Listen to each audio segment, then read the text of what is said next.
Okay, I'm going to get started by just welcoming everyone. Welcome to Wat Tung. Nice to see everyone this morning. Good morning. Welcome to everyone who's joining online as well. Today is our group learning program where each Sunday and Wednesday I come together with students, helping them to understand the path to enlightenment. Today's class, we're going to be doing meditation together. And then afterwards, I'm going to share a talk with you from this book. It's titled Developing a Life Practice, The Path That Leads to Enlightenment. Today, we're in chapter 18. Each Sunday, we go chapter by chapter. Chapter 18 is titled God's Creative Action. You Have Free Will.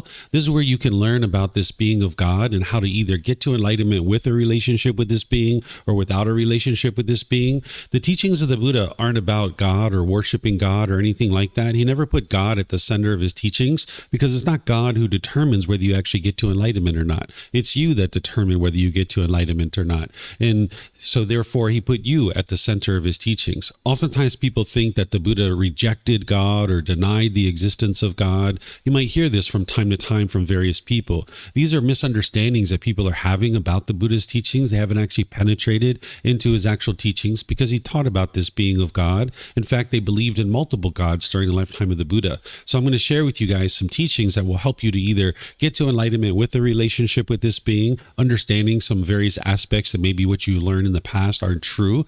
But then I'm going to also share with you how to get to enlightenment without a relationship with this being as well. If you have no interest in a relationship with this being at all, you can actually still get to enlightenment as well. So I'm going to share that with you after our meditation. What the Buddha did is he figured out how to be able to get to this enlightened mental state where the mind's completely peaceful, calm, serene, and content with joy. By the time you get to enlightenment, you're no longer experiencing any discontent feelings. You will have eliminated all your anger, sadness, frustration, irritation, annoyance, guilt, shame, fear, stress, anxiety, loneliness, boredom, shyness, resentment, jealousy. All these feelings and others are eliminated from the mind through training of the mind. Oftentimes people think that these feelings are caused by something external, but it's actually coming from your own mind. And this is why you can actually train your mind to get to the point where you're not experiencing those feelings any longer, where your mind's completely peaceful and joyful. And this is a permanent mental state that you'll be experiencing for the rest of this life. You'll notice that your mind's focused, you'll have concentration, clarity, and deep memory. That you'll notice that your relationships are really blossoming and that they're at ease. You don't have disharmony in your relationships any longer. You'll get to the point where you're not even in a bad mood. This is through training of the mind. And meditation is an important part of that, but you wouldn't be able to get to enlightenment with just meditation. Sometimes people think that the Buddha sat under a tree, he meditated, and then instantly got to enlightenment. This isn't actually true. It took 6 years for him to be able to train his mind to get to enlightenment. So it's gradual training, gradual practice, and gradual progress that leads to this enlightened mental state. But just like you wouldn't be able to meditate your way to enlightenment, you wouldn't actually be able to get to enlightenment without meditation either. So that's why we start each of our classes with meditation. I'm going to be starting with some chanting to ease the mind into meditation. And if you guys would like to chant along, you're more than welcome to. We have chanting sheets over there on the cabinet. You're welcome to help yourself. I see many of you guys already have them. You're welcome to chant along if you like. For those of you guys that are online, you can actually get this by going to our website, buddhadailywisdom.com. Click on free books and you'll be able to scroll down towards the bottom and you'll be able to see the chanting sheet there. During the lifetime of the Buddha, he used chanting as a way to help his students to remember the teachings. Every 2 weeks, his students would come together and they would recite his teachings orally. This is how they committed them to their memory. They didn't have the ability to write things down. They didn't have YouTube videos and podcasts 2,500 years ago, right? So they needed something to be able to study the teachings and keep them in their mind. So they used chanting or recitation of his teachings in order to be able to accomplish the memorization of his teachings. So you can see from the origins of chanting that this isn't a rite or ritual or ceremony, worship or prayer or anything like that. If you see any of those kinds of things associated with the teachings of the Buddha, those aren't the teachings of the Buddha. It's not about a bunch of beliefs and then hoping something good happens for you when you die. It's not about rituals and ceremonies and prayer, things like that. That's not what the Buddha is actually teaching you. Again, if people are associating those kinds of things with the teachings of the Buddha, they haven't understood what he actually teaches and how to attain this mental state of enlightenment. So when I chant these chants, it's to help ease the mind into meditation and get more benefit out of the meditation itself, because it helps you to build awareness of mind and awareness of breath so that by the time you're in the meditation, meditation, you're getting benefits right away. So if you guys would like to chant along, you'll see that you'll get more benefit out of your meditation, but just keep in mind that it's not a rite, ritual, ceremony, worship, or prayer. If you look at the English translations, you're going to see a lot of appreciation, gratitude, and respect for the Buddha. And because of that, I don't think the Buddha even created these chants, because the Buddha wouldn't walk around and say, here, chant these chants to me out of respect for me, right? This would be ego and arrogance if someone did this. And by the time you get to enlightenment, you don't have that in your mind. You've purified the mind of any ego or arrogance and putting yourself above people and looking down on others. So I don't think the Buddha even created these chants himself. They were probably created by his students, either during his life or after his death. Because if you learn from a teacher how to move from the anger, sadness, frustration, and all these other discontent feelings to the peace and joy that is enlightenment, you might actually have a lot of respect and appreciation for that teacher as well. Because the Buddha didn't want anything from his students. He didn't expect anything from his students. He just helped them out of the kindness of his heart. So you can imagine that his students would have a lot of respect and appreciation for him. And that's where I think that these chants actually came from. So after the chanting, I'm going to go into the meditation where I'm going to be essentially guiding you and instructing you, teaching you how to meditate while we're actually meditating together. But then we're going to have a period of time where it's just quiet and we're all meditating. Everyone here at the temple and everyone online who's joining, we're just all going to be meditating at the same time during this quietness. Now, during this quiet period, I'm sure you're going to hear occasional sounds. You might hear a car go by, a dog barking, maybe a bird chirping or something like that. Someone here might cough or sneeze or something of that nature. If you're in meditation with a craving for permanent silence and you hear a sound, you'll cause your mind to be annoyed or frustrated. You live in an impermanent world where things are constantly changing, but yet the unenlightened mind craves permanence. So if you're in meditation craving permanent silence, when you hear a sound, you'll cause your mind to be frustrated or annoyed. So you can just rest at ease knowing that the world functions with this impermanence, and that when you hear a sound, that sound's going to arise, it's going to change, and then it's going to fade away. And you can see that the world's functioning exactly like it's intended to with this impermanence. And you can rest and be at ease and have peace and calm in your mind, continuing to meditate. Then after that period of time of quietness, we're going to come out of that with some more chanting, and then that's where I'll start today's class, helping you to understand this topic from chapter 18, which is God's creative actions. You have free will. In terms of your body position for meditation, there's 4 positions that the Buddha taught, and you would learn these different positions at different times. It's kind of like assembling a tool belt, because you would need these as part of your journey to enlightenment. So there's the seated, lying, standing, and walking positions. And as I mentioned, you would learn these at different times because your body can't be in the same position permanently. It's just not possible. You're going to need these different positions at different times. But oftentimes people are learning in the seated position. So I'll share some guidance with you on this one and help you to be able to maybe find something that's even more comfortable than you're already using right now.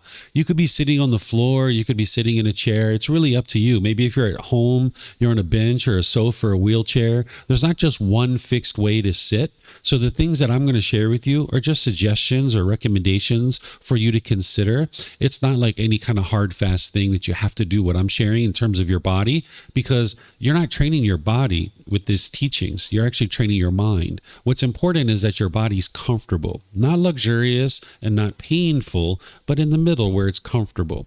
So if you're sitting on the floor, you might consider having some cushions under your rear. This will kind of help soften your seat a bit. And if you're going to bring your legs together in the cross leg position, you might just choose to do this lightly, because if they're real tight, it can impede the circulation in the lower body and cause pain. Some people like to put their legs off the mat. This gets your hips up in the air, and it lessens the angle at the hips, the knees, and the ankles, again, allowing the circulation to flow. The Buddha put his right hand over his left with his thumbs together, and he put this into his lap. If this is comfortable for you, you could use it. But again, it's not about everyone doing it exactly the same way. There's other options here as well. Some people like to put their palms on their thighs or their knees. Some people put their palms up, or you could even rest your hands comfortably in your lap. So there's not just one way to do this. You could do whatever feels comfortable for you. In terms of anybody who might be sitting in a chair or a bench or a sofa or a wheelchair, it's the same thing. You can sit however you like. Some people like to put their feet flat on the floor or lightly cross at the ankles, but you can see me sitting in a chair here with my legs crossed. So this is an option for you as well. And then you can put your hands and arms wherever you like. In terms of your upper body, you would like this to be erect with the sternum up and the shoulders back. It'll help keep the mind attentive and alert during the meditation, because this is a dedicated, active, purposeful training session where you're eliminating certain unwholesome qualities from the mind and you're cultivating certain wholesome qualities in the mind. So you'd like the mind to be attentive and alert during the meditation. Whereas if you were kind of slouched like this, your mind would have a tendency to be dull or lethargic. But if you were real rigid, your mind could be overactive or uptight. So you'd like the upper body to be in the middle with the sternum up and the shoulders back, because not only will the mind be more attentive and alert, but it'll make it easy for you to breathe in through the nose and out through the nose. So again, I'm going to do the chanting to ease into the meditation. You guys are welcome to join in, and then I'll come back in with the guidance after that.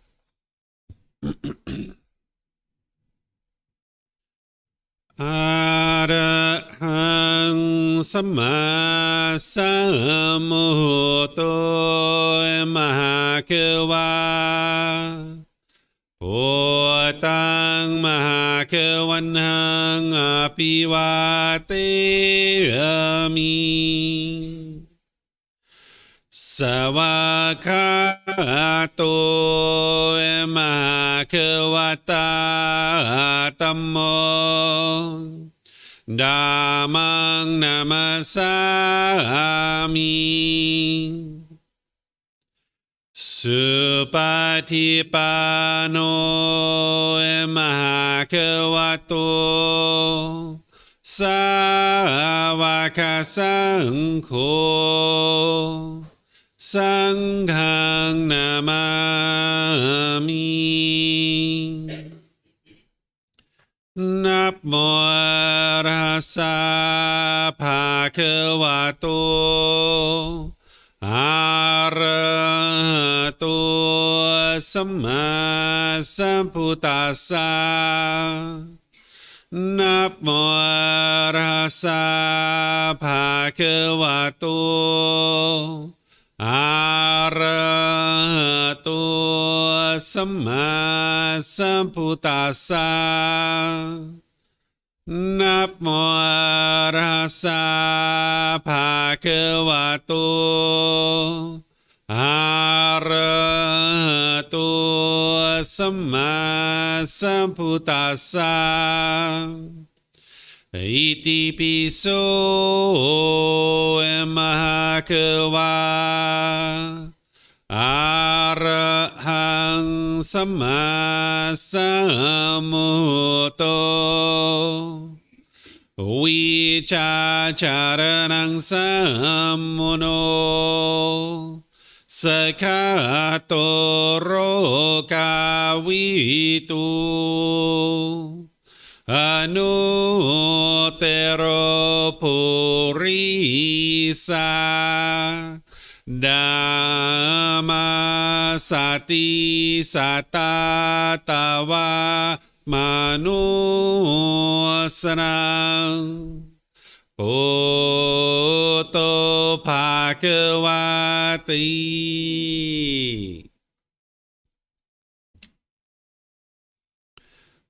Okay, with the lower body and hands and arms comfortable, in the upper body erect, just close the eyes and start breathing in through the nose and out through the nose.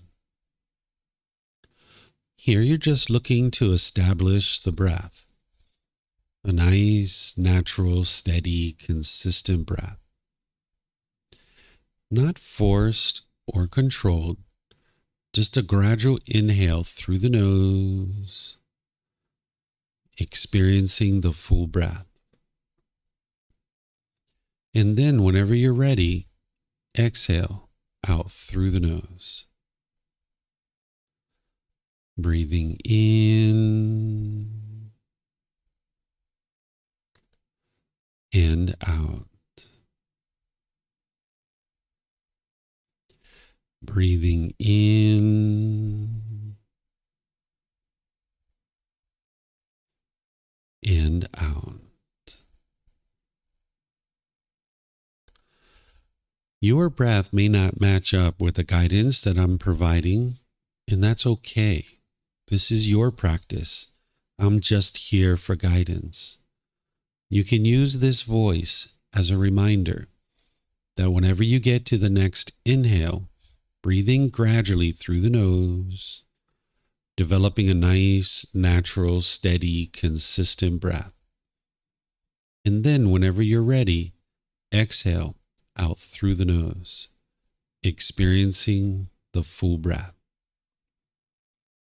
Breathing in and out. Breathing in and out.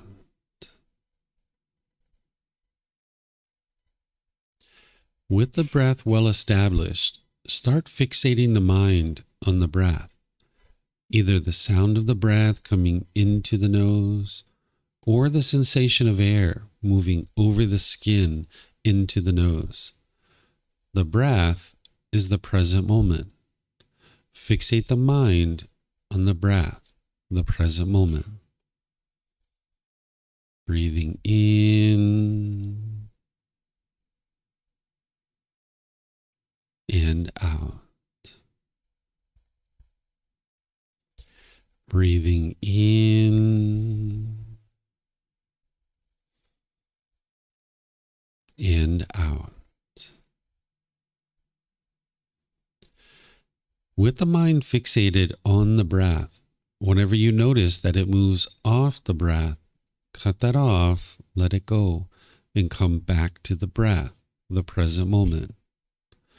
No need to observe the thought, label it, judge it, analyze it, or even try to figure out where it's coming from. Whenever you notice that the mind is moved off the breath, cut that off, let it go, and come back to the breath, the present moment. Breathing in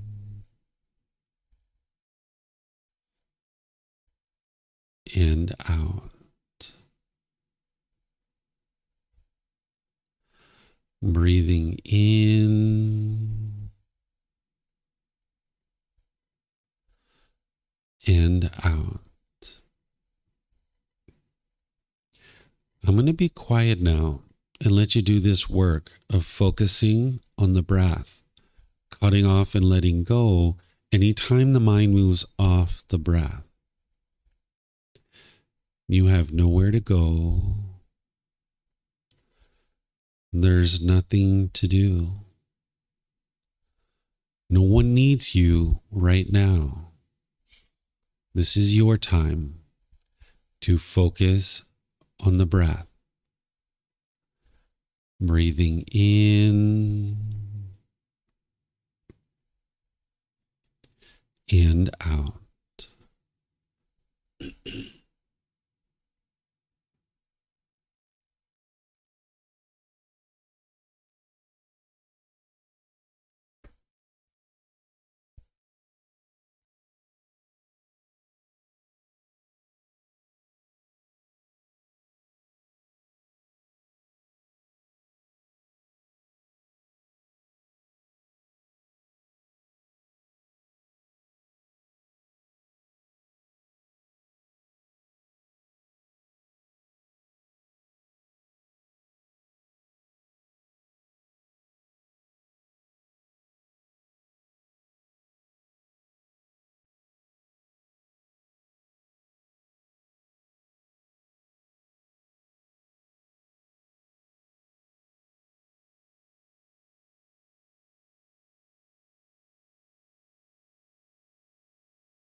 Arahang Samma Sambuddho Mahakawa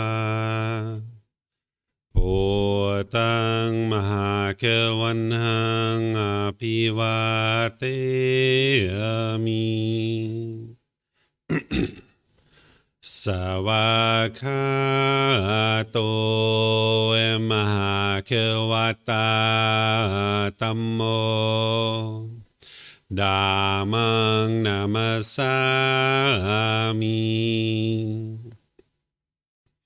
Supatipano Mahakavato Savaka Sankho Sanghang Namami Namo Arhasa Bhagavato Arahato Samma Sambuddhassa Namo Arhasa Bhagavato Arahato Samma Sambuddhassa Namo Arhasa Bhagavato Arahato Samma Sambuddhassa Iti piso Mahakawa Arahang Samma Sambuddho Vicacaranang Sammuno Sakato Rokavitu Anutero Purisa Dhamma Sati Satatawa Manusrang Bhutto Bhagavati.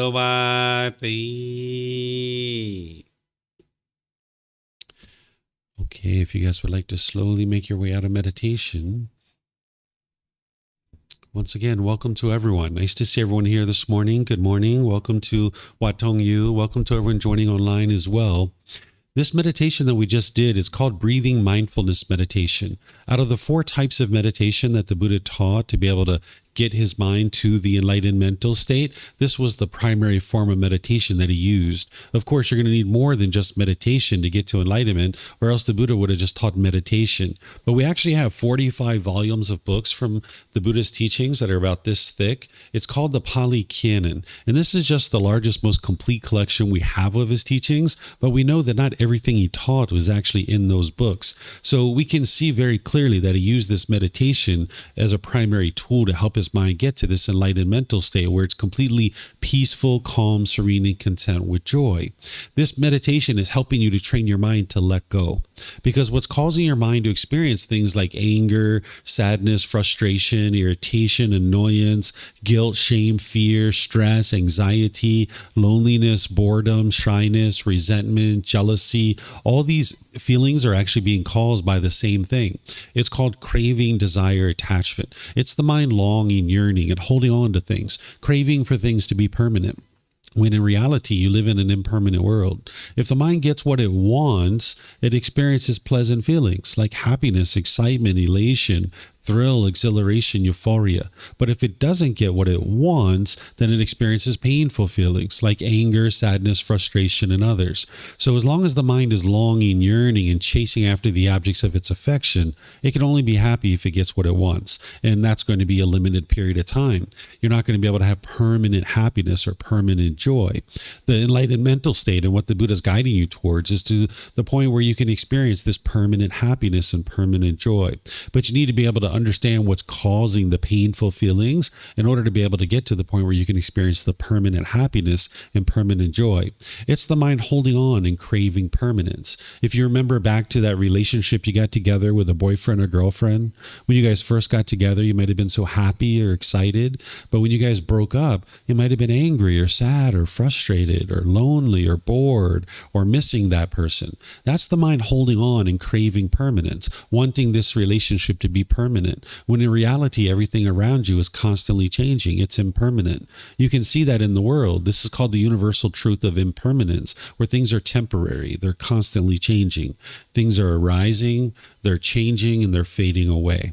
But the unenlightened mind doesn't understand this wisdom, and it craves permanence. So this meditation, the goal isn't to actually train your mind to eliminate your thoughts. Sometimes people think that's the case based on the guidance of the meditation. You'll never eliminate your thoughts. As long as you're alive, you're going to have thoughts. Instead, it's to notice your thoughts sooner and sooner and cut them off and let them go easier and easier, because that's what the unenlightened mind doesn't know how to do. It doesn't know how to let go. That's why when that boyfriend or girlfriend and you broke up, your mind was holding on. You didn't know how to let go, and that's why you really struggled during that period of time. But at some point, your mind let go. You were like, you know what? If he wants to be with another person, so be it. And you let go, and your joy and your peace came back. Or if she would like to live in a different part of the world, you were like, okay, so be it. And your mind let go. And that's where your joy and your peace came back. So this meditation is helping you to be able to notice your thoughts sooner and sooner. This is called mindfulness or awareness of mind, and to be able to let them go easier and easier. So if 10, 20, 30 times during your meditation, you needed to let go, let go, let go, this is actually really good, really helpful for your mind. Even an enlightened being has thoughts during their meditation. So if you had a bombardment of thoughts or lots of thoughts, this is normal for someone who's first learning.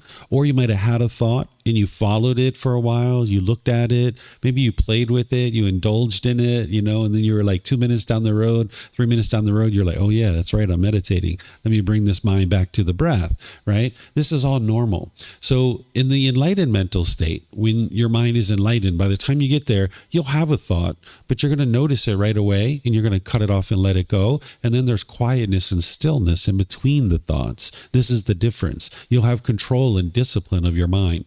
So it's important to understand that if you had lots of thoughts during your meditation, this is normal. You're not bad at meditation. In fact, if you had lots of thoughts during meditation, that's all the more reason to build a regular meditation practice for yourself so that you can train your mind and get to the point where you have more control over the mind. But just understand that you'll never eliminate your thoughts during meditation or in your day-to-day life. You need those thoughts. It's just the unwholesome thoughts that you're looking to get rid of. So in meditation, you're cutting off everything and anything that's coming up, but in your day-to-day life, you're only cutting off the unwholesome thoughts. When you notice that a thought like maybe taking your mom out to lunch, or maybe you'd like to call up your friends and see how they're doing, no need to cut that off. You're not actually causing any harm there.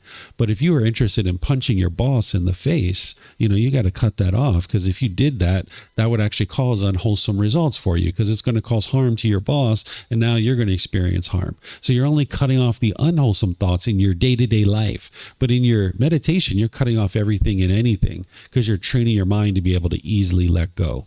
And then in your day-to-day life, you just cut off the unwholesome thoughts. So what I do in this program here in the group learning program is I help students to build a foundation in the path to enlightenment. As I mentioned, I use this book as the guide for our program, which is called Developing a Life Practice, The Path That Leads to Enlightenment. This is volume 1 of our book series. We have a 13-book series, and each Sunday I go chapter by chapter, helping students to be able to understand the path to enlightenment. And we've already explored many things, because today we're in chapter 18, and we're actually getting ready to restart this program on June 4th. It's a 7-month program that I've been teaching for many years now. I've probably taught it 9, 10, 11 different times, and we restart it every 7 months. And you can actually start this program no matter where you're at. You don't have to start at the beginning. Some people start in the beginning, the middle, the end. It's really up to you. You can just start joining the program either here at the temple or online, because I live stream. And even if you can't attend live, either 9 a.m. or 9 p.m., you can actually listen to the recordings on YouTube, on Facebook, on our podcasts, and all these different places. But gradually, slowly but surely, you can learn and grow and develop on the path to enlightenment, and training your mind to get this peaceful and joyful mental state where you're no longer experiencing any discontent feelings. You'll notice that the mind's focused and concentrated. You'll have clarity of mind and deep memory, because what the Buddha did is he figured out these different pollutions that are in the mind, and then he figured out the tools and the techniques to uproot those pollutions and get them out of the mind. And when you do that, that's where the mind actually performs optimally. And you'll notice that the mind's focused. You'll have concentration, clarity, and deep memory, because it's very challenging to have those qualities when your mind's polluted with these pollutions. And you'll notice that when you get rid of these pollutions, that you won't have the anger, the sadness, the frustration, and all these other discontent feelings. You'll even notice that your personal, professional relationships are really blossoming because you're not being bitter and harsh and hostile any longer. Sometimes people think that bitterness and harshness is coming from the other person, when in reality it's coming from your own mind. You can actually transform this where you can be loving and kind and warm and gentle in all situations. So that's the core central teachings of the Buddha, is to be able to guide your mind, to be able to train your mind to uproot these pollutions through training of the mind, not just with meditation, but in day-to-day life. There's actually training that you do in order to uproot these pollutions and experience this peace and joy. So that's where a practitioner is focusing as they're getting started on the path to enlightenment.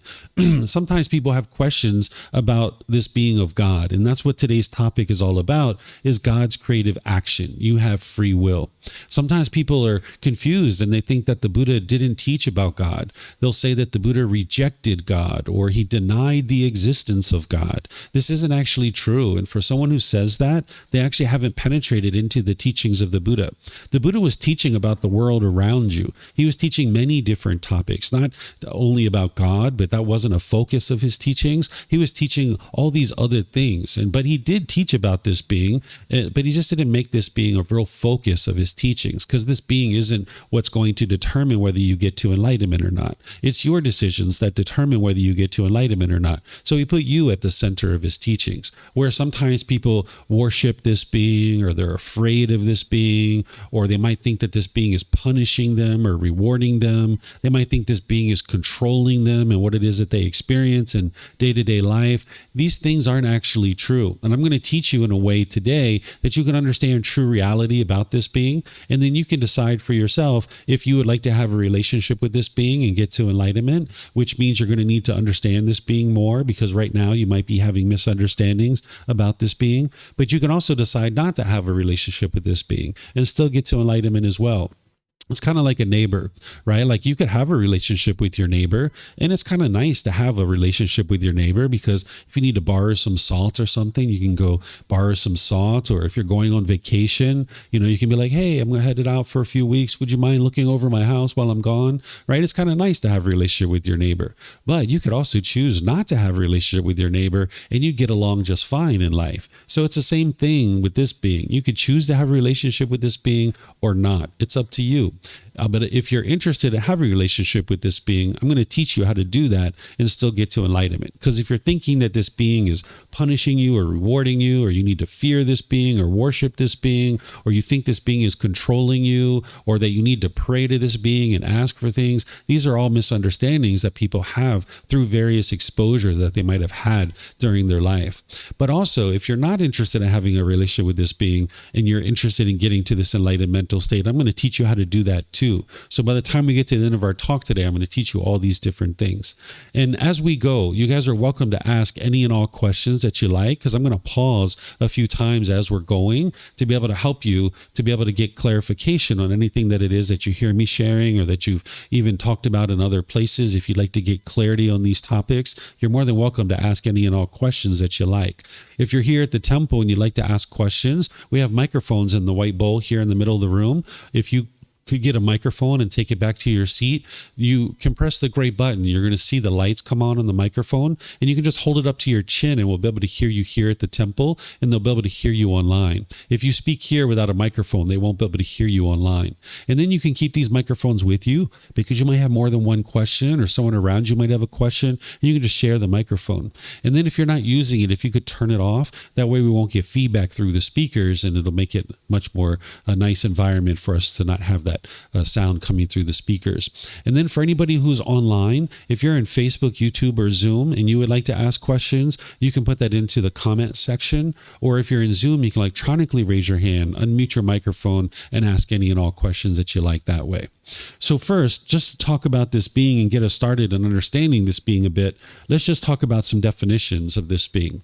So the way that I define this being of God is as the creator of the universe, the source of all moral authority, the supreme being. Some people refer to this being as God. You might have heard this being referred to as Allah in the Muslim teachings. This is an all-knowing and all-powerful being. It's an omniscient and omnipotent being, which means it's all-knowing and all-powerful, right? So whether you think of this being in this same way or not, that's a choice for you to make. I'm not here to tell you what you should or shouldn't think. I'm not here to convince you of any particular thing, but I'm just helping you to understand how I think about this being so that when I share the word God or I use the word God, you'll understand what I'm talking about, which is this all-knowing and all-powerful being. And what you might hear me referring to this being occasionally, I might be using the pronoun of he, right? I think of this being as a he because all my interaction with this being has led me to think that this being is actually of a male gender. But whether you think of it that way or not, it's totally up to you. You can think of this being as a female or as no being or no gender whatsoever. It's totally up to you how you think about that. When the Buddha taught about this being, he did describe this being as having a male gender as well, but it's really up to you. It really doesn't matter, right? This being, whether it's a male or a female or no gender at all, but just understand that occasionally you might hear me use the pronoun he, and that's the reason why, is because I think about this being as being of a male gender. So once I share this definition of this being the creator of the universe, the source of all moral authority, the supreme being, well, somebody might say, well, what is this moral authority? What it is there's a certain moral conduct that we all start to learn as part of the path to enlightenment. This is an important part of what the Buddha teaches you, because as long as you're out in the world doing harm to other beings, that harm is going to come back to you. The Buddha doesn't teach moral conduct as rules or commandments. He doesn't try to guilt, shame, or fear you into anything. He's not trying to convince you to do anything. He's just, if you're interested in learning how to get to the peace and joy that is the enlightened mental state, if you're out there doing harm in the world, then this harm is going to come back to you. So if you went around and say punching people in the face and stealing from people and doing other harmful things like this through your moral conduct, how could you ever get to peace and joy? Because there's going to be this harm coming back to you. People are going to be trying to punch you in the face. People are going to be trying to stab you with the knife. People are going to be stealing from you.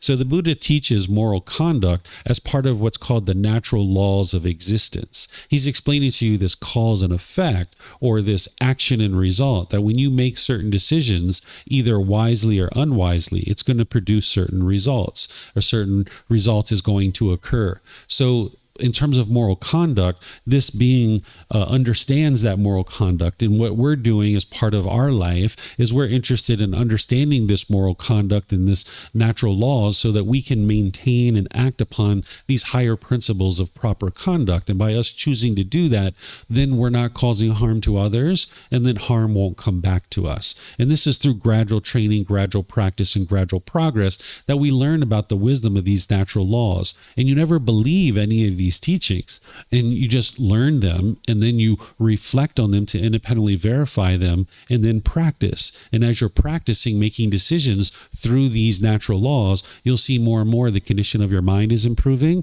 and the condition of your life. The teachings of the Buddha, while it has some moral conduct as part of it, he's really focusing on training your mind, because it's one thing to understand the wisdom of what is wise for moral conduct, but if you don't have the ability to train your mind, it's going to be very challenging to implement the moral conduct, because the whole reason why an individual would have unwise moral conduct is because of the pollutions that are in the mind. So there's a lot of places that might teach about moral conduct, but if you don't have the mental training and the mental discipline to reduce and eliminate the pollutions out of the mind, you'll find it very challenging to implement the moral conduct. So that's why the Buddha teaches you all of this. He gives you the wisdom of understanding why it's important to be able to train your mind. Then he helps you with the moral conduct, which is wise in terms of the way you interact with other people.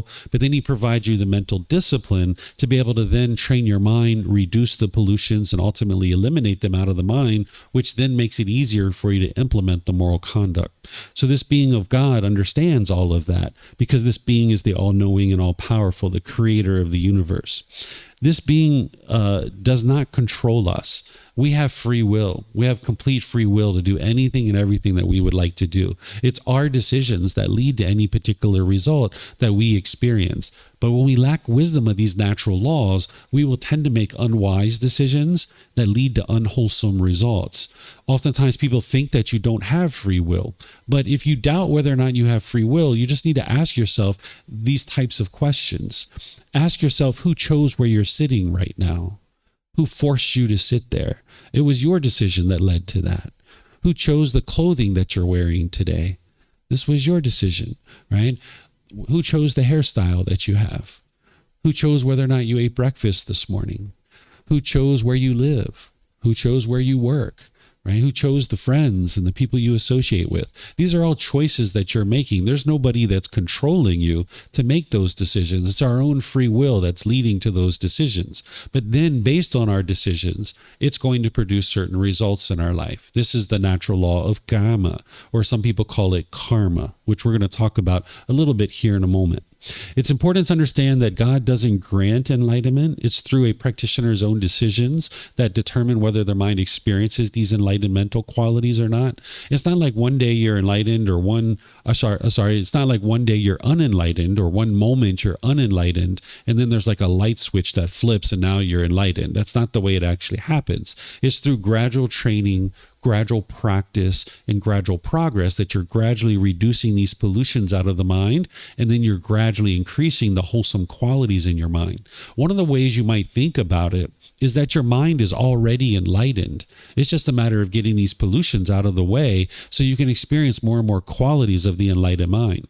It's kind of like the sun is there. It's always there, essentially. And then there's these clouds that are in front of the sun. And when these clouds get peeled away from the sun, the rays of the sun start shining through more and more. And you start experiencing more and more of the qualities of the sun. It's the same thing with your mind, that when you get these pollutions out of the mind, more and more of the qualities of enlightenment will shine through. So while we say attaining enlightenment and that a practitioner needs to make decisions to gradually train their mind to attain enlightenment, one of the ways you might think about it is your mind's already enlightened. It's just a matter of training your mind to get rid of these pollutions so that you can experience the qualities of that enlightened mind. But it's not God who determines whether that happens or not. It's your decisions that determine this, not God.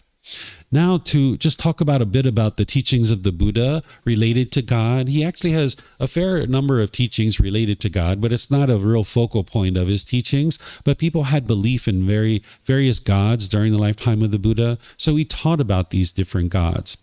So the Buddha never denied the existence of God, but instead he taught people how to attain enlightenment while still having an understanding of this being.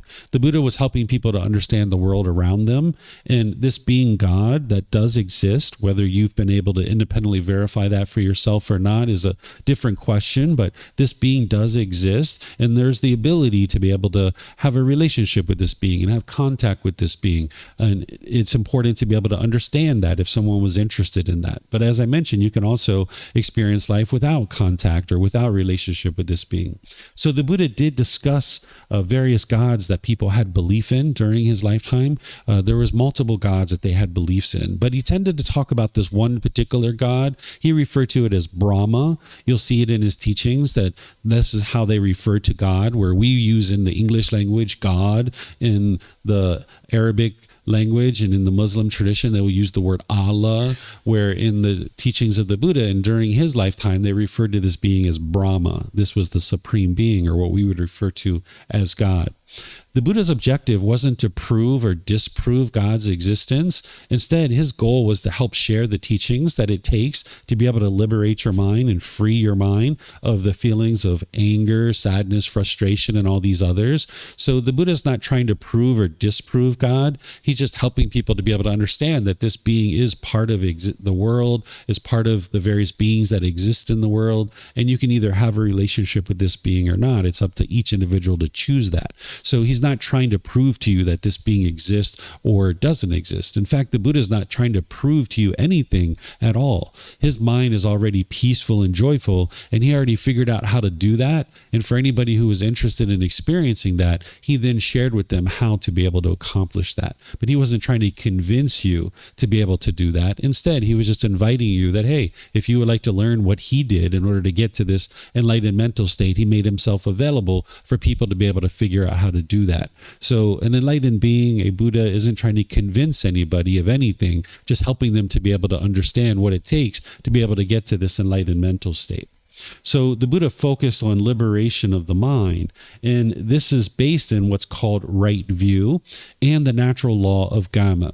What right view is, this is the foundation that everything the Buddha taught is. Right view is to be able to understand that it's your own mind that's causing these feelings that you experience. Because the ultimate goal of the teachings of the Buddha is to be able to help you get to this peaceful and joyful mental state, which is referred to as enlightenment. And in order to get to that enlightened mental state where your mind's completely peaceful and joyful and you no longer experience anger, sadness, frustration in others, you need to first understand what's causing these feelings of anger, sadness, frustration in others. You wouldn't ever be able to eliminate these feelings if you didn't understand what was causing it. So the very first teaching of the Buddha is called the Four Noble Truths. In 4 simple statements, he explains to you the problem in the mind, the cause of that problem, the elimination of it, and the path forward. Because you need to know what's causing these feelings in order to be able to eliminate them. Because in the unenlightened state with a lack of wisdom, people will firmly believe that it's other people that are causing them to be angry. You probably think, if you haven't studied the Four Noble Truths deeply, that it's maybe your mom and dad that are frustrating you, or it's your boss that is annoying you, or it's your brothers and sisters that are frustrating you, or it's your life partner that's causing sadness or frustration or something like this.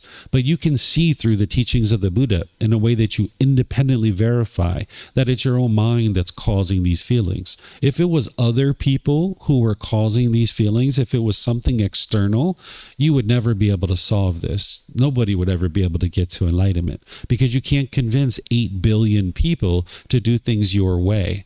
So you need to be able to see that it's your own mind that's causing these feelings. And this is what right view helps you to be able to see, that it's your mind craving, desiring, longing, yearning, chasing after the objects of your affection, craving permanence. And if you get what you want, you're happy. But if you don't get what you want, you're angry or sad or frustrated. I gave you an example of a boyfriend or girlfriend. But here's another example that we can probably remember from when we were children, right? Like if you remember back to when we were children and we really wanted chocolate and ice cream, right? That first time we got that flavor of chocolate and ice cream, we were so happy. We were so excited to taste that flavor. And then we might have went to mom and dad and we were like, Mommy and Daddy, can I have chocolate and ice cream? Can I have chocolate and ice cream? They were like, sure, here you go. Here's your chocolate and ice cream. Ah, thank you, Mommy and Daddy. You're the best Mommy and Daddy ever, right? And then we came to them the next day and we were like, Mommy and Daddy, can we have chocolate and ice cream? They're like, sure, here you go. Oh, you're so great. You're so wonderful. We were so happy because we got our chocolate and ice cream. But at some point we were like, Mommy, Daddy, can I have chocolate and ice cream? And they said, no. And you're the worst Mommy and Daddy ever, right? This is because we weren't getting what we wanted, right? The mind was happy as long as it got what it wanted, and it thought that ice cream was permanent. It thought that I could have ice cream every day. And if you got ice cream 2 or 3 times a day, oh my gosh, that was the best day ever, right? So you need to be able to see that it's your own mind that's causing this. It wasn't mom and dad. It's just that ice cream is not permanent, and you're not going to always get what you want. As long as your mind is craving permanence and you are longing, yearning for things to be permanent, then you can only be happy when you get what you want. And then when you don't get what you want or what you expect, then your mind's going to experience painful feelings. So you need to be able to see this in your own life. Take a recent situation where you've been angry or frustrated or sad or some other discontent feeling. Look at that situation. What was it that you wanted? What were you longing, yearning for? And if you would have got it, you would have been happy. But because you didn't get it, your mind got the sadness or anger or frustration or something like that. Maybe you were so excited to come to Thailand.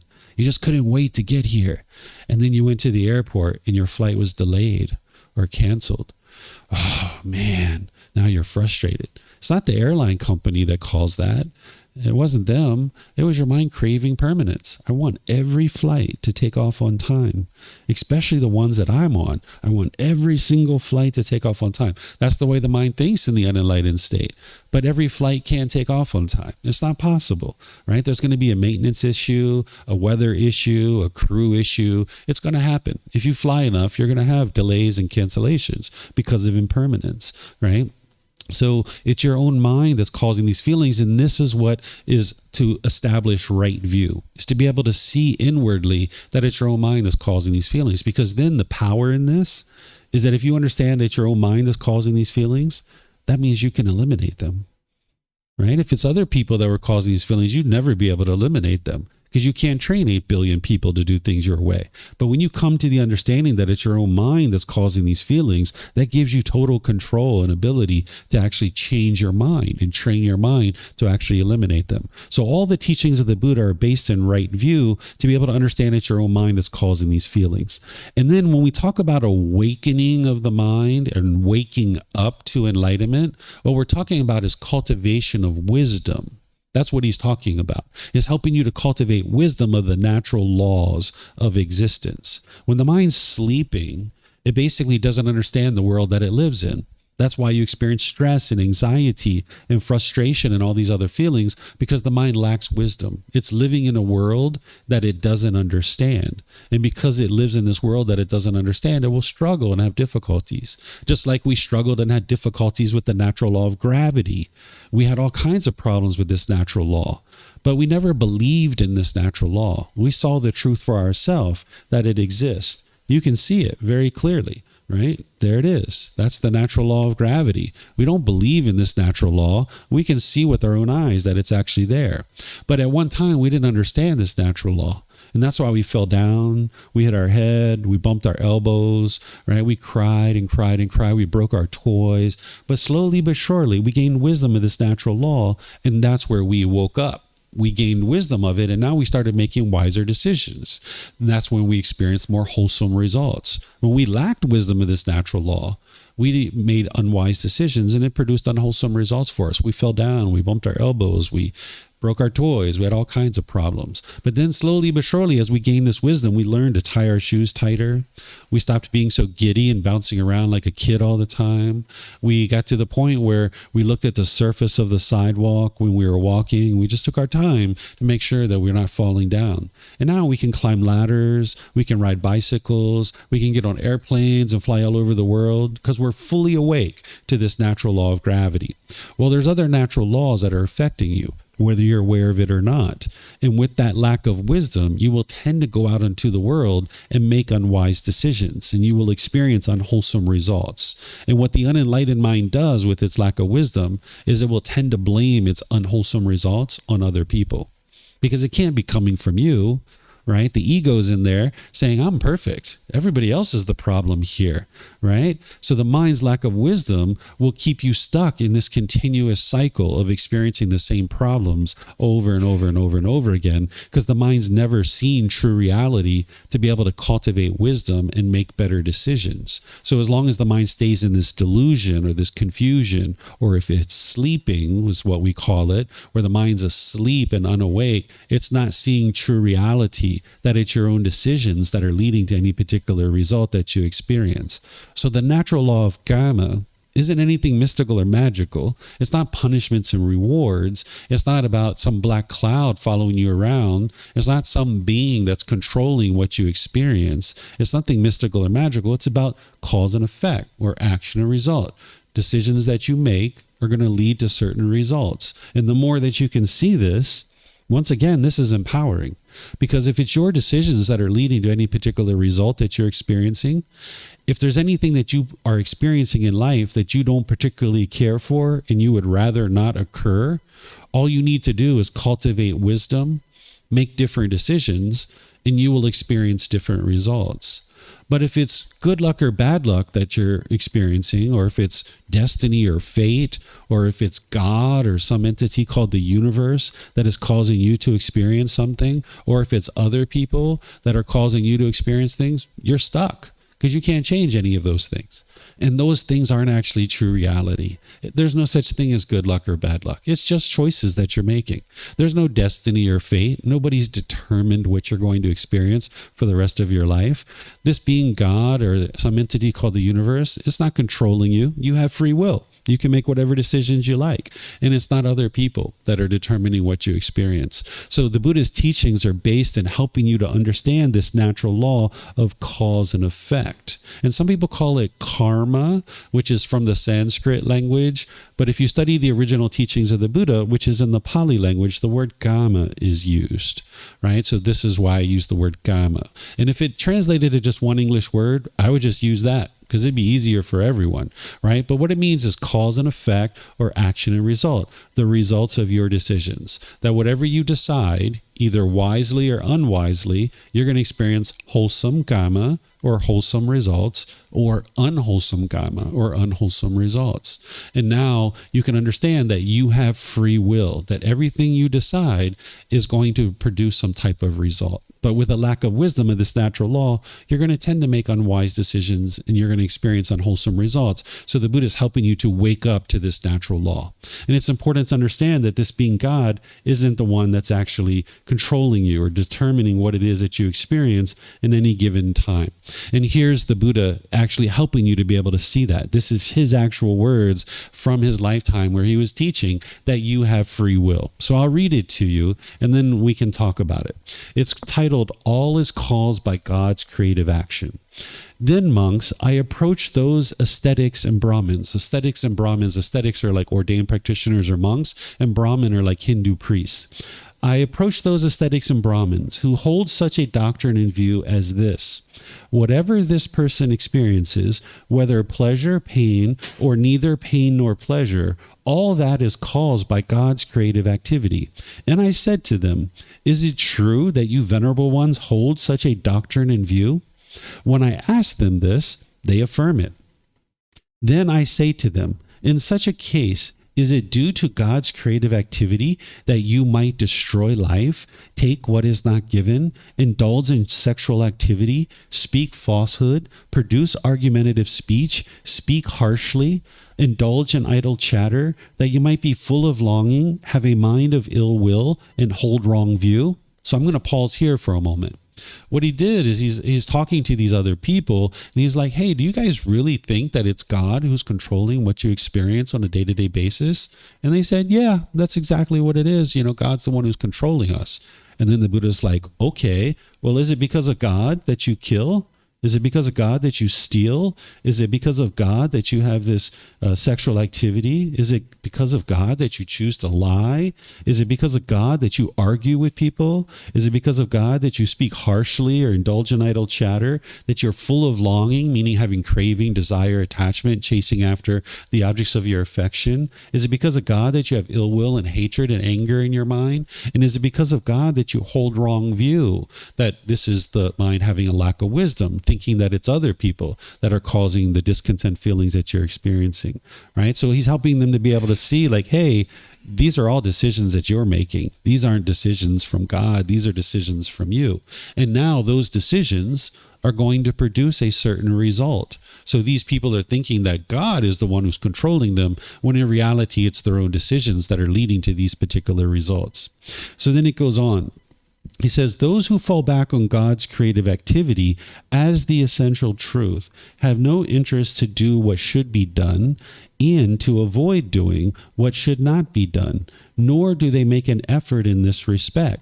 He's saying, like, you're not even, actively applying effort to improve your decision making because you think that it's God that's determining what you experience. So therefore, you're not even applying effort to learn and grow and develop into becoming a better person and making wiser decisions.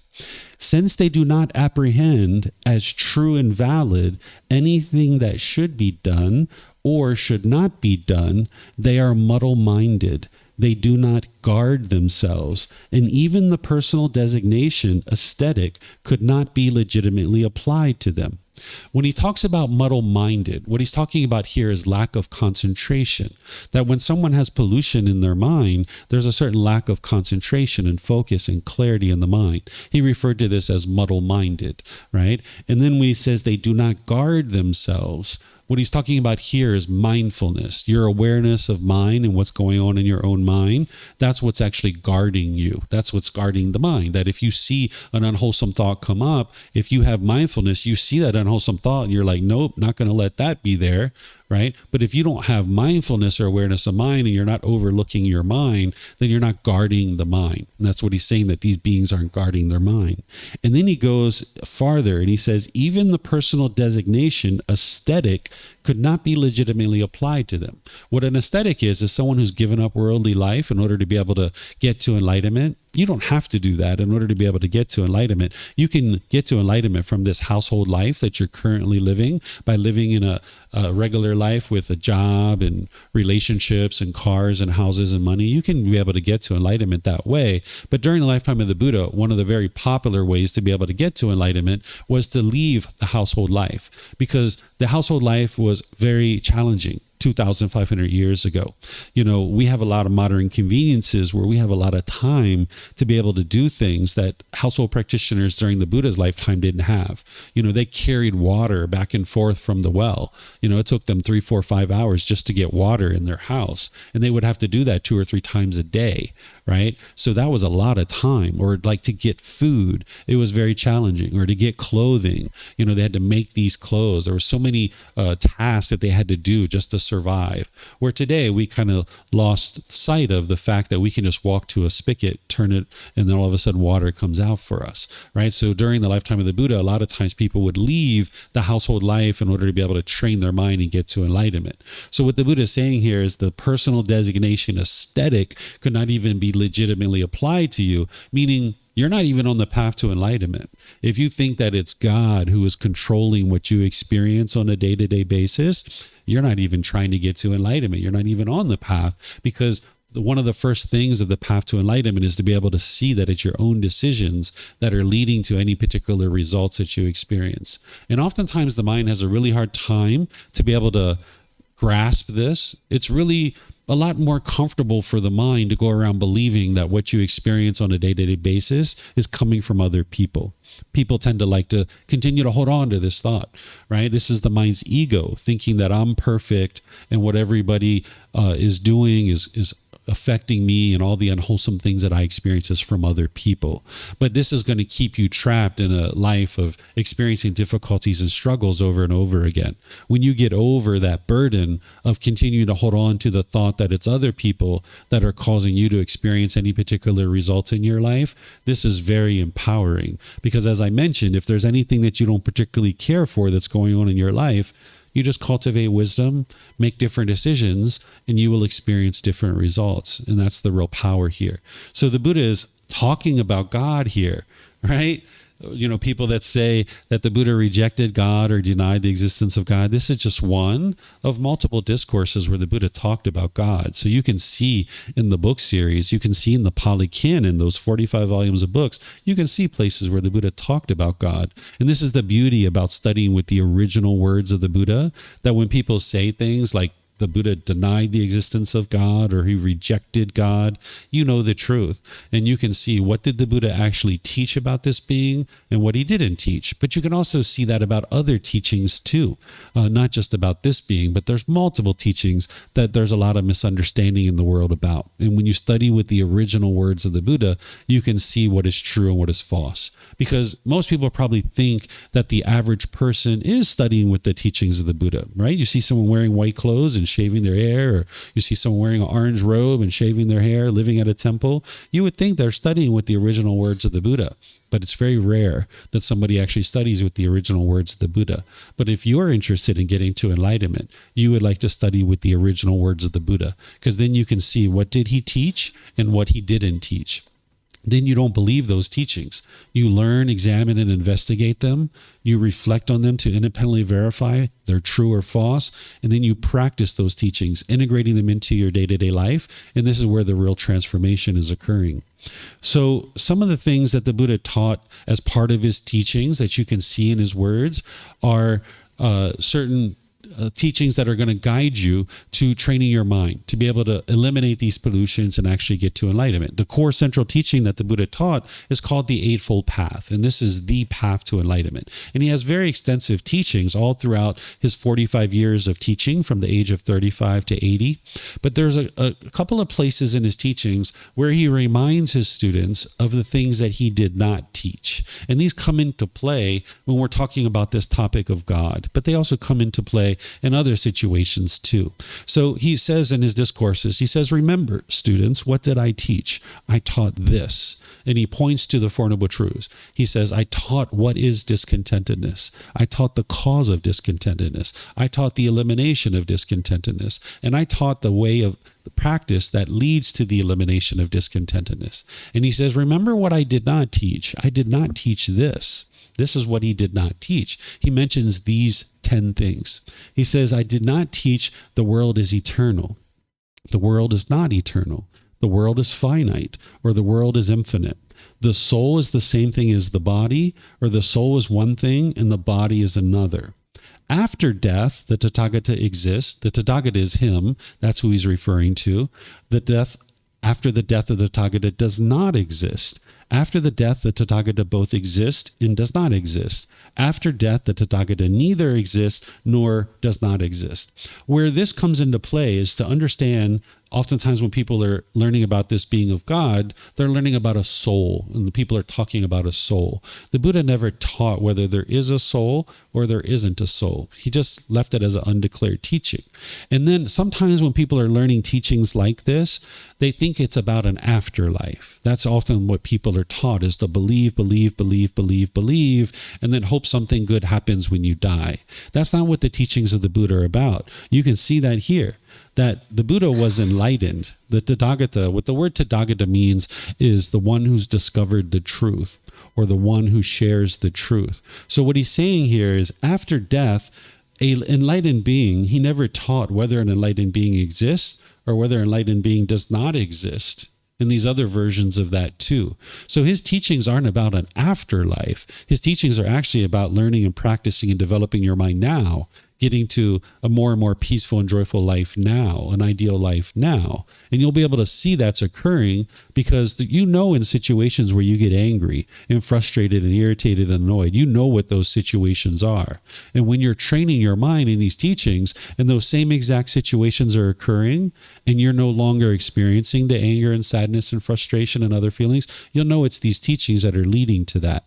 So the Buddha's teachings are guiding you to get to a peaceful and joyful mental state now in this life, and you'll be able to see that that's occurring. It's not about an afterlife. So the Buddha did teach that if you're unenlightened and you die, that there's this rebirth that one experiences. And this can be independently verified, right? You might not have the wisdom of how to do that right now, but just understand that you can cultivate that wisdom to be able to independently verify it.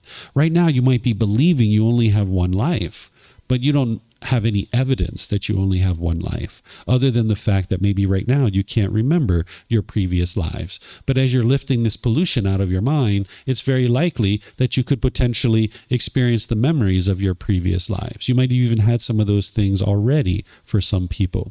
So if you are unenlightened and die, the Buddha teaches this rebirth. But if you get to enlightenment and die, he actually doesn't teach what comes next. He leaves it as an undeclared teaching. You can see it here. And I say that he did this very wisely, right? We don't know, based on the teachings of the Buddha, whether there is something next or there isn't something next. But that's not the ultimate goal. The ultimate goal is to get to peace and joy now. in this life. Let's just say there is something next, right? We don't know that, but let's just say there is something next. And the Buddha described it. And let's just say there's something wonderful that's next. Well, now you're not content in the present moment. You want that. And now your mind is longing, yearning for that. So you'd be stuck in an infinite loop of continuing to not be able to get to enlightenment because you're never content in the present moment. You always want something that you don't have. By the time you get to enlightenment, you're content and peaceful in the present moment. Your mind's not longing, yearning for something else. It's not like the grass is greener on the other side, because that's what the unenlightened mind does. It's like, I don't like this car. I want that car. I don't like this house. I want that house. I don't like this boyfriend or girlfriend. I want that one. I don't like this amount of money. I want that amount of money, right? The mind's always wanting something that it doesn't have. So the Buddha wisely left what may or may not occur next for an enlightened being undeclared, because now you can get to the point where you're so peaceful and so joyful in the present moment that if there is something next, okay, great. It's either as good as what you're currently experiencing or better. And if there isn't anything next, okay, so be it. You're already content. You're already peaceful in the present moment. So these are the undeclared teachings from the Buddha. And he's using this word Tathagata because that's referring to himself, which is essentially an enlightened being. So this comes into play when we talk about God. So now let's talk about this being of God as it relates to the teachings of the Buddha and how to get to enlightenment with a relationship with this being. And then we're going to talk about this being and how to get to enlightenment without a relationship with this being. So a relationship with being of God is not required to attain enlightenment. And it won't hinder you if you choose to learn and practice in the way that I'm describing here. Based on some of the things that you might have been taught in the past, if you continue to think that way, it would be very challenging for you to ever get to enlightenment if your mind continued to think that way. So for example, in order to get to enlightenment with a relationship with God, you would need to be able to have a right view, where you understand that what you experience on a day-to-day basis is coming from your own mind, that it's not coming from God. God's not the one that's making you feel sad or making you feel angry or happy or excited. God's not controlling the life that you experienced. God's not controlling your decisions. You need to be able to have right view to see that it's your own decisions that are leading to any particular result that you experience on a day-to-day basis. This being isn't punishing you and rewarding you. It's your own decisions that are leading to any particular result. If anything, when an individual makes an unwise decision, they're punishing themselves, right? If somebody was to use drugs and alcohol, for example, which many of us might have done at different times in our life, we're punishing ourselves. It's not God that's doing that. It's us that's choosing to do that. If we stole from somebody and we steal, it's not God that's causing those unwholesome results that we experience. It's our decisions that are leading to those unwholesome results. So to have a relationship with God, you need to first understand that this being isn't controlling you and what you experience on a day-to-day basis, but it's your own decisions that you experience certain results. And this being isn't punishing you or rewarding you for any particular thing. You're going to need to eliminate any craving in the mind for this being God. Sometimes people have a longing, yearning, a craving for this being. They might have been taught to do things like prayer, where they're praying to this being and asking this being for things. God, please give me this and give me that. I need a new boyfriend, a new girlfriend. I need money. I need a car. I need a house. Gimme, gimme, gimme, gimme, gimme, gimme, gimme. Right? It's almost like treating God like a genie in a bottle. Right? And sometimes people have been taught this way. Well, if you've been taught this way, don't believe those people that God is like a genie in the bottle and you just pray to God and you'll get whatever you want. But don't believe me either, because what I'm sharing with you is that's not the way the world works. If you're going to get more money, a bigger house, or anything like this, it's going to come from your decisions. It's not going to come from God. So don't believe them, but don't believe me either. Let's test it right here, right? We can actually pray. We can say, "Dear God, give me $1 million so that I can give it away to disadvantaged children here in Thailand. Can you please give us this money? Please put it in front of us so we can give it away to all these people here in Thailand that need food and shelter and medical care and clothing." Well, it hasn't shown up yet, so I guess we've tested the truth, right? That we know that that's not what God does, right? We can see it for our own eyes. So as long as we have this belief that somehow we can pray our way to a better life, then we're not cultivating wisdom to make decisions that lead to a better life. So you're going to need to get to the point where you're not praying and asking God for things. Can you imagine being this being where constantly all day long you're being bombarded with requests for things? Like, how long would it take you to block somebody on your phone if they were constantly calling you, asking you for stuff? And that's the only time they ever talk to you. Like, hey, can I get some money? Can I get this? Can I get that? Can you give me this? Can you give me that? Probably about 3 or 4 days of that, you'd be like, man, I'm going to block that person. I'm not interested in talking to that person anymore, right? So this being isn't granting wishes. It's not a genie in a bottle. That's not what this being does. So if you've prayed to this being, thinking that it's this being that's going to give you something, and you don't get what you want, you might be angry at this being, right? If your mom is in the hospital and you're praying and praying and praying to this being, asking this being to please save your mom, don't allow your mom to die. And if your mom died, you might be really angry and hateful at this being, thinking that this being didn't do something for you. But the way that your mom's going to get help in that situation is through the wise decisions that you make and that the doctors make and the nurses make and people like that. But your mom's ultimately going to die at some point. No, none of us are permanent. But if we thought that God was granting us wishes and this being didn't save our mom, then we would potentially be mad at this being because we didn't get what we wanted. And that's the underlying cause that's causing the mind to be angry, is that the mind is happy when it gets what it wants and it's unhappy when it doesn't get what it wants. But this being God isn't giving you rewards, and it's not giving you punishments. It's not a genie in a bottle. It's your decisions that are going to lead to any result that you experience. So if somebody would like to pray and have communication with this being, what I would suggest you do is you can let this being know that if you believe in them, you can let this being know that you believe in them, or you might actually have proof that this being exists. This being does have ways of helping people to be able to see that it actually does exist. So you could let this being know that it exists and that you're open to this being's guidance, and that you maybe give thanks to this being for being in your life. Just like you have a friend or a neighbor or a family member, you might be like, hey, I really appreciate you coming to visit me today.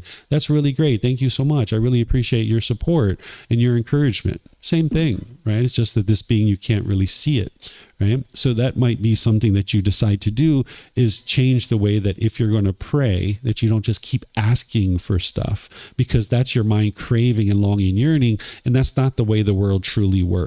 Anything that you experience and anything you acquire in life is going to come from your decisions, not from God.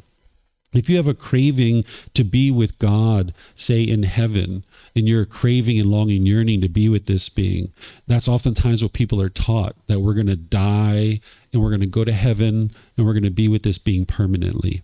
You're going to need to eliminate that craving, because that's not the way that this all works. So you're going to need to understand that that longing, yearning to be with that being permanently is a craving that your mind's longing, yearning for. You're going to need to train your mind to let that go so that you can get to a point where you're peaceful and joyful in this life. And then if there's any kind of craving or attachment to this being of God, you're going to need to train your mind to let that go. Any type of attachment whatsoever. Maybe you're looking at contemplating a certain decision and you're like, please, God, give me the strength, show me the way, right? That's not what this being does. It needs to come from your decisions, not this particular being. This being isn't going to do those kinds of things. Also, you're going to need to understand that what you experience is based in this natural law of karma. We've already talked about that to a certain degree. Anything you experience is coming from decisions that you make. It's not this being. This being's not punishing you, rewarding you. This being's not judging you and sending you to one place or another. It's your decisions that lead to any particular result. And you need to be able to see that cause and effect, how it's your decisions that lead to any particular result. If you've been taught to fear this being, you need to eliminate that fear, right? There's nothing to fear from this being, because this being isn't punishing you. Oftentimes people are taught to fear God, right? How could you have a healthy relationship with a being that you fear? Think about it. If you had a life partner or a boyfriend or girlfriend and you guys lived together, or maybe even just a roommate, if you feared this person, how could you come home and feel safe and feel good and feel calm each day living in this house with a roommate or a life partner if you had fear of them, right? So while some people teach you to fear God, what I'm sharing with you is you don't need to fear anything at all. By the time you get to enlightenment, you don't have any fear in your mind, including the fear of death. You don't need to fear this being. Last week in this program, I taught how to eliminate all your fears. And that's why that's chapter 17. And this is chapter 18, that you need to get to a point where you don't have fear of this being, because this being isn't causing any calamity in your life. It's your own decisions that are leading to any particular result. So you don't have to fear this being. And if you did fear this being, it'd be very difficult for you to have a healthy relationship with this being. So you can let go of any kind of fear that you're having, because it's not this being that's actually causing anything in your life. It's not this being that is controlling the things that you experience in life. And sometimes when I say that, people come to the thought of, well, what's the purpose of God then? Like if God's not controlling me, if I don't have to worship God and pray to God, God's not giving me the things that I want, then what's going on with this being? Like what's happening with this being? If you'd like to understand this being, what I would share with you is that they're a practitioner of these teachings, because in terms of the natural law, this is the being that created these natural laws. So this being understands these teachings very well. This being is very wise, all-knowing, and all-powerful. This being is not attached to us, and they're also not responsible to restrain us. Because sometimes people say, well, if this is the all-knowing and all-powerful being, and they see that person is murdering, or they see that person is raping that person, wouldn't they step in and stop that? Like, they're the all-knowing, all-powerful. They should be able to stop that. Why is there any kind of calamity or unwholesome things in the world? If this being is the all-knowing and all-powerful, why don't they stop everything that's occurring? Well, that would be if they were attached to us, if they were controlling us, right? They would do that. But this being isn't attached to us. This being isn't controlling us. One of the best things you can do to love another being is to not put your expectations on that being. If you try to control others, that's not your love. Because think about that. If we were in a world that every time we went to go do something, some being controlled us and stopped us from doing that, meaning we're essentially robots, we wouldn't be interested in living in that world, right? Because we would be controlled. We're not interested in that. And this being, God, we have free will. So this being is interested in seeing us live a harmonious life together, but it's not going to be this being that's going to create that harmonious life. We need to create it for ourselves. So sometimes people think that we should control others, but that's not what love is. I'll give you an example of this. When my son was born, he's now 13, but when he was born, there was times where I would be at home taking care of him. He was an infant and a toddler. And as he was starting to move around and stuff like this, he at one point started going over towards the stove. And of course, the stove was very hot. And I saw him going over toward the stove, and I restrained him and I pulled him back from the stove before he got to it. And then when I let him go, he started going back towards the stove again. And then I restrained him and I pulled him back, right? And then I let him go and he started going towards the stove again, and I restrained him and pulled him back. And then he kept going towards the stove. And I was like, you know what? I'm just going to let him touch the stove. I'm sitting right here watching him. He needs to cultivate the wisdom that that stove is hot and it's unwise for him to touch the stove. So he started walking towards the stove again, and he was holding out his hands and he felt the heat. He didn't even touch the stove. He felt the heat on his hand and he pulled it back and he stopped going towards the stove. So essentially what he did is he cultivated wisdom, and then he made different decisions, and then he never touched the stove again. Whereas if this being God restrained us every single time we were headed for something unwise, we would never cultivate the wisdom we need ourselves to make wise decisions. So a loving, caring parent, in my opinion, would choose to let their child struggle occasionally, would allow their child to walk towards that stove and cultivate the wisdom that they need so that now they can make wiser decisions in the future. So if we continue to try to control every single being, then each individual being wouldn't be able to cultivate the wisdom to be able to make wise decisions themselves.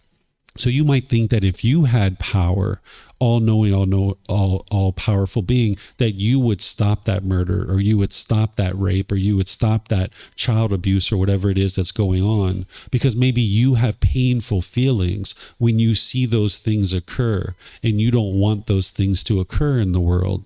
But this being isn't attached to us. This being understands that any decisions we make, it's producing results for us, it's coming from us, that we live with free will. And that's one of the best ways to love someone, is to not try to control them and not put your expectations on another being. So if this being did try to control us and restrain us every single time, we wouldn't be interested in living in that world. So this being is interested in seeing us live in harmony, but he understands that it's us acquiring wisdom that's going to allow us to do that. It's not through this being restraining us and restraining us and restraining us, because otherwise this being would be constantly restraining us and we wouldn't have free will. So this being understands that in order for us to get to harmony, it's going to come through cultivation of wisdom. And that's why this being steps back and lets us make whatever decisions that we would like to make. And this being can offer us guidance and help us, but it's not going to be on call. It's not like you press a button and you immediately get guidance from this being. But if you have a relationship with this being can give you guidance in your journey in life. But whether you choose to do that or not is a choice for you to make. So I'm going to just stop here before we talk about this other aspect of having no interest in having a relationship with God, because I'd like to be sure you guys have the opportunity to ask any questions you like about anything that I've shared so far. So remember, if you guys could use the microphones here, or if you're online, you can put this into Facebook, YouTube, or in Zoom, or you can raise your hand in Zoom and ask any questions that you like. So is there any questions you guys have on what I'm sharing about this being of God? Have a question, Marta? Yep.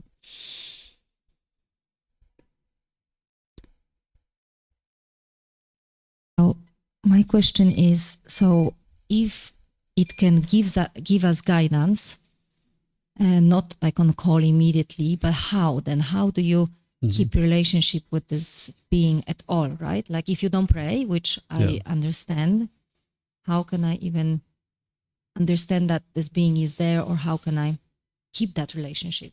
Sure. The way that I would suggest for people to think about prayer is like a conversation with God, a way to communicate with God. And what I would suggest people do that are interested in having a relationship with this being is just sit down and communicate with God and say, hey, God, you might even say, I don't know if you exist, and I don't know whether you don't exist. I have no idea. But if you do exist, just understand that I'm open to your guidance, and I'd be pleased if you helped me as you wish from time to time to be able to cultivate the wisdom that I need in this life, right? And if you just have that open conversation with this being will understand that you're open to their guidance, because this being isn't going to just give you guidance without you being open to that guidance, right? Because that would be forcing something upon you, which is not what this being would do. So if you just have that communication with this being and let this being know, now what you might find is at different times during your life, and it's not going to happen when you want or how you want, but at different times in your life, you might notice this kind of like fatherly advice, this grandfatherly advice in your own mind, where this being can kind of like put thoughts into your mind, and this being isn't going to control you or force you to think in that way, but that's how this being communicates, is within your own mind. And it usually sends some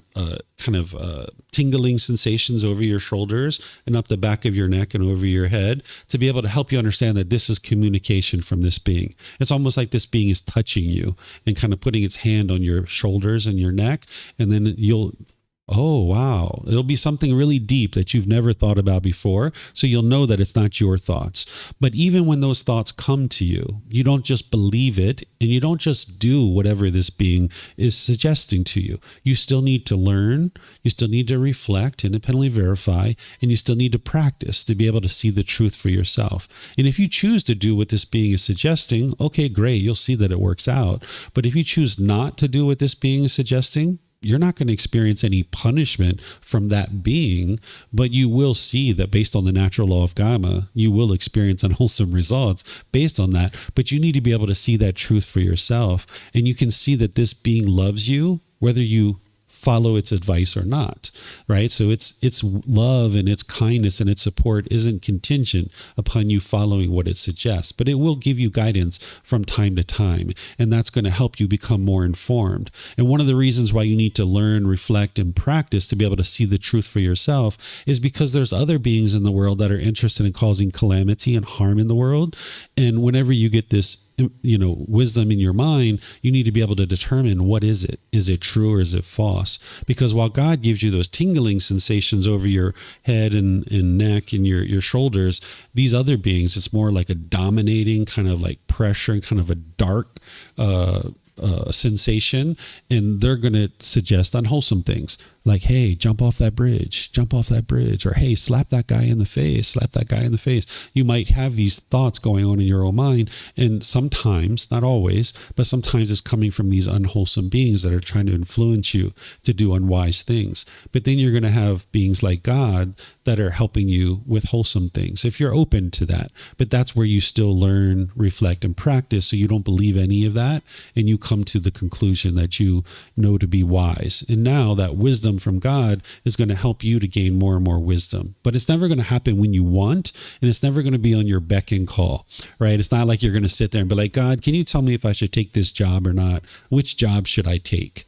Right? It's not going to do that. But it's just going to be, you're going about your day and you're doing different things, and you're just like, oh, whoa, I didn't think about that. Whoa, that's pretty deep, right? And you know it's not your own thoughts that that's coming from. Yeah. You have a question? Yeah, we have a microphone there for you.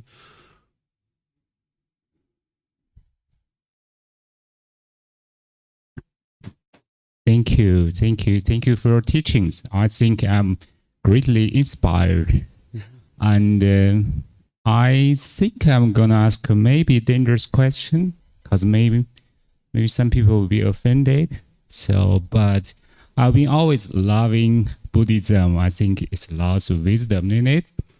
But somehow I got my problem to just trust in the Holy Bible, word by word. I find some of the teachings in the Holy Bible is hard for me to accept. So my question here is, you recommend people to read the Holy Bible? Do you think it's healthy to just believe the Holy Bible word by word? Okay, so I teach people to never believe anything at all. Because with belief, you don't know what's true or false. You're just believing it because somebody convinced you to believe it, or you convinced yourself to believe it. And now with belief, you don't know what's true or false. You haven't acquired any wisdom. So therefore, your mind can easily be shaken up. In order to be able to get to this enlightened mental state that we talk about, you need to be able to get to wisdom. And you need to be able to see the truth through learning, examining, and investigating, through reflecting to independently verify, and then through practicing. And practicing is to make decisions based in that wisdom that you've cultivated. The Bible isn't 100% of what Jesus taught. We know that, right? That there can't be a document from 2,000 years ago that was written down and then it's never changed since then. Because Jesus only taught for 1 to 3 years, and then they actually killed him. They murdered him, right? So the people that he taught for that 1 to 3 years, there were certain people that he taught, but they didn't understand everything that Jesus had to share. So when they started documenting his teachings, they didn't write it down exactly the way he taught it. And also, Jesus wasn't fully awake. He wasn't fully enlightened like a Buddha. A Buddha is going to be fully awake. Their mind's going to be completely purified, and they're going to be able to share very clear and very crisp of what the teachings are that lead to enlightenment. But someone who's not fully enlightened, their mind's not going to be 100% clear. Like, for example, when Jesus was alive and he was teaching, he said, you reap what you sow, right? What he's teaching you here is the natural law of karma, of you reap what you sow, cause and effect. Whatever decisions you make, you will experience the results of those decisions. But in the moment when he was dying on the cross, he called out to God and he said, why have you forsaken me? Right? And blaming what he was experiencing of the crucifixion on God. So in that moment, his wisdom wasn't fully cultivated. And we can see, like, 4 days before his crucifixion, he was angry and disgruntled, and he was knocking over tables in the temples and stuff like this. And that's actually what led to his crucifixion, because people were upset and angry for him to be able to go into the temples and knock over tables and be angry and bitter and hostile and harsh. So when Pontius Pilate said, hey, who do you want us to release, this murderer or Jesus?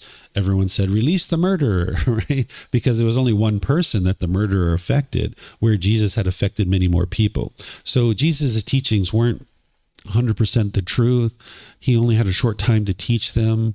The people who wrote them down, their mind didn't fully understand what he taught. And then this Bible has changed over time. So while there are certain truths that are in the Bible, it's not 100% truth.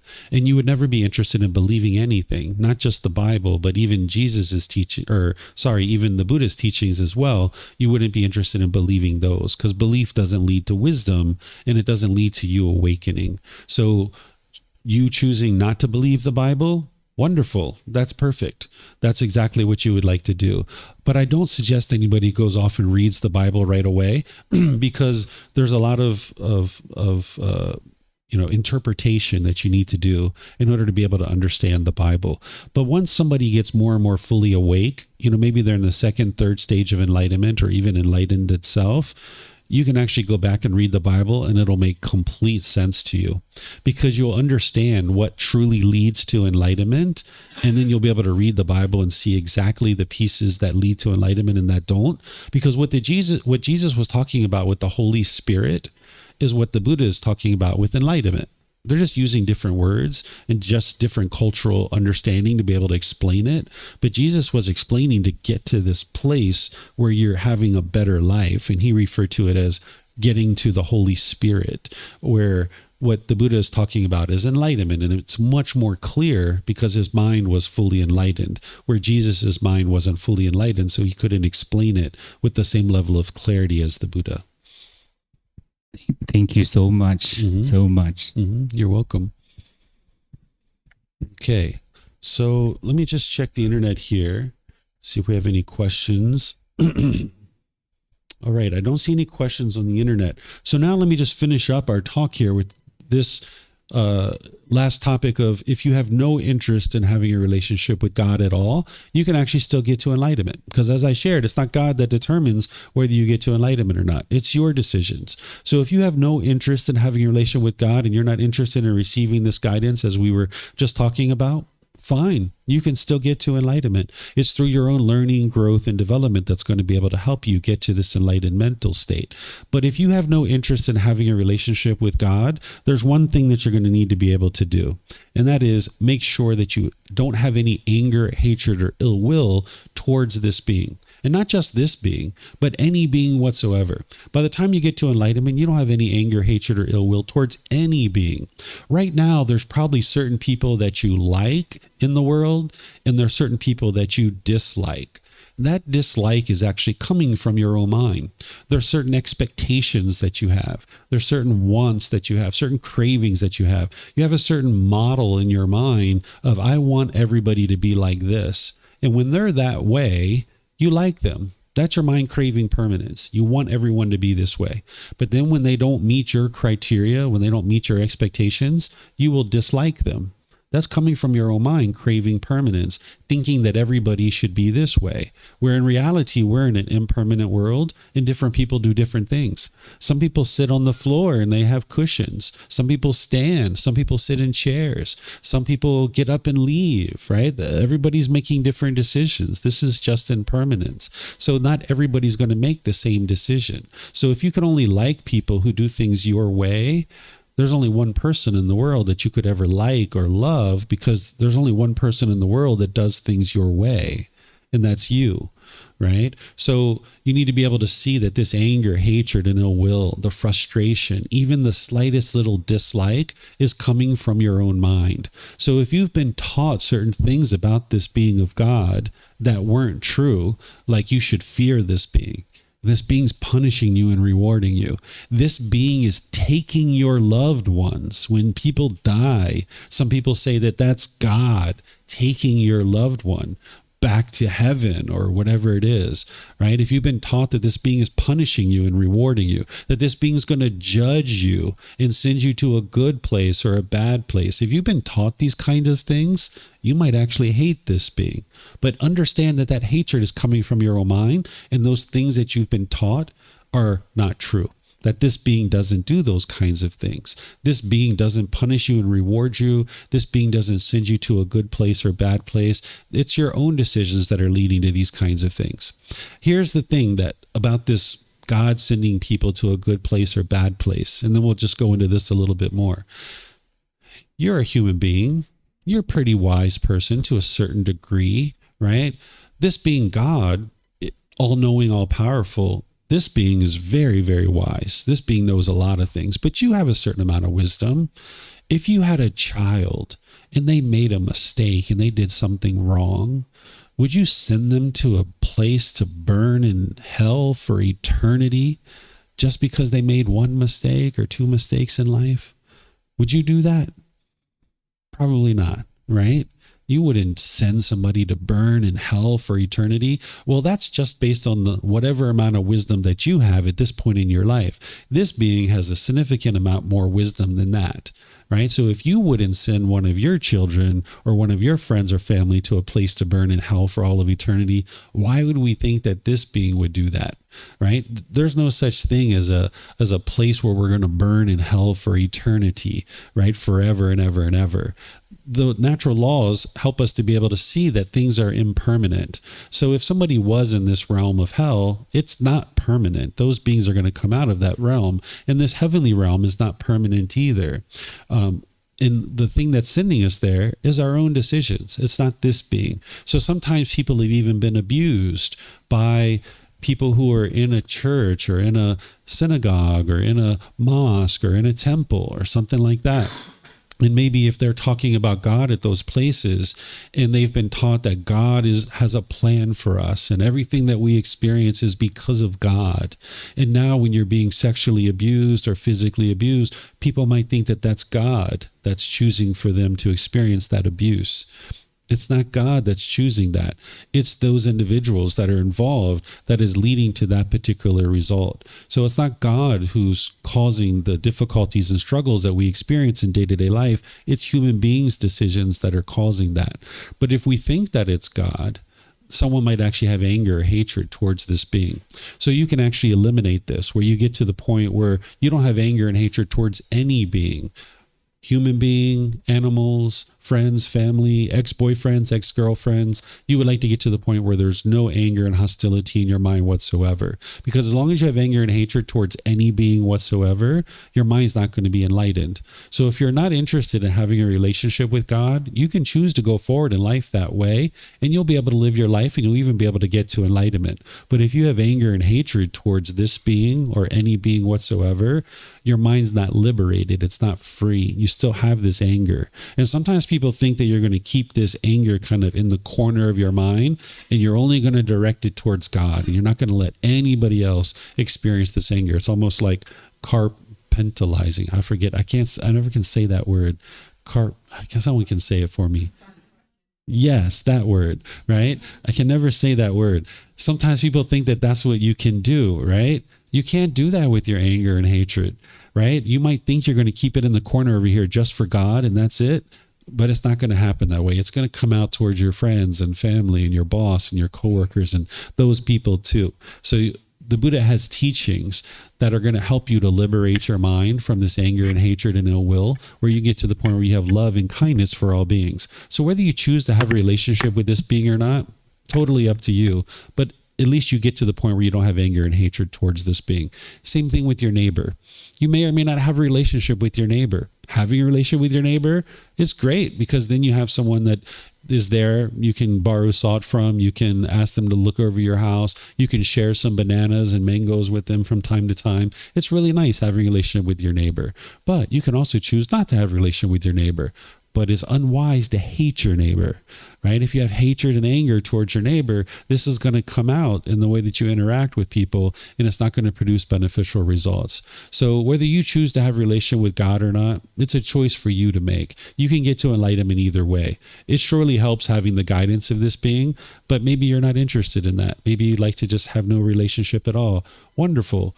Just be sure you don't have anger and hatred towards this being. And now you can still make your way to enlightenment.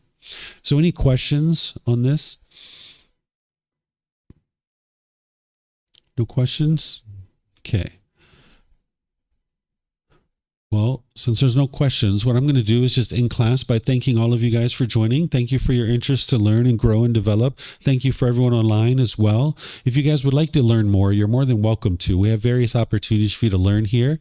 This evening at 6:30, we're going to have a meditation in the main hall. So if you're coming for the walking market, or if you'd like to come for the walking market, or if you'd like to just come meditate at 6:30 this evening in the main hall, we're going to be in there, and I'll guide you guys in a meditation, and then I'm just going to open up to any and all questions that students have.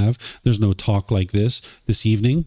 And then at 9 p.m. this evening, I'm going to be doing this same talk from here at the temple, where we'll do meditation, and I'll do this talk again because I do it twice a day, because some people are morning people, some people are evening people. And then since we live stream, right now people in Europe are sleeping. So when they wake up, they'll be able to attend our live stream and stuff like that. So I teach that way for Sunday, Wednesday, and Saturday at 9 a.m. and 9 p.m. And then over this upcoming week, from Monday through Friday, I have a course called Foundation and the Path to Enlightenment, where from 9 a.m. to 3 p.m., I'm going to be teaching all the foundational teachings of the Buddha that are going to guide you to this enlightened mental state. And all of the things that we do here are available at no cost, whether it's classes, courses, retreats, whether it's books, videos, podcasts, whether it's personal guidance where you'd like to sit down with me and talk. It's all available to you at no cost. So if you're interested in getting to this peaceful and joyful mental state of enlightenment and experiencing the benefits of having done so, you're more than welcome to be able to get the help that you need. You just need to apply the effort and energy, the dedication and the commitment to be able to learn and grow and develop, whether you're here in Thailand or anywhere in the world. What I suggest for you to do is start with this first book, Developing a Life Practice. You can download it from our website for free. You can take it and go print it. You can get printed versions here by just reimbursing us for the printing cost, or you can get it on Amazon. That's the best place to start, is in this first book, and in one of the courses like I'm teaching next week, or even in this group learning program where you can learn little by little each Sunday.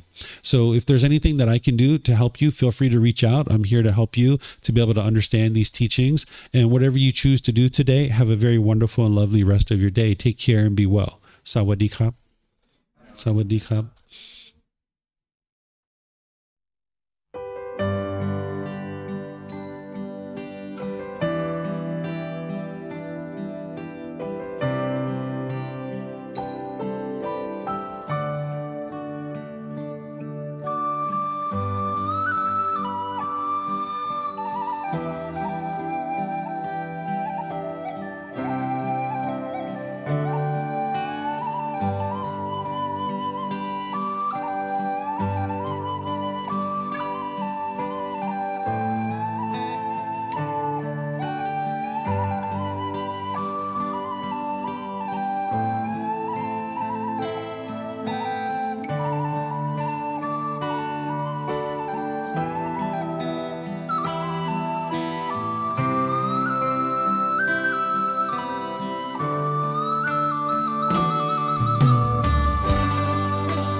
Thank you again for watching. Enjoy your meditation.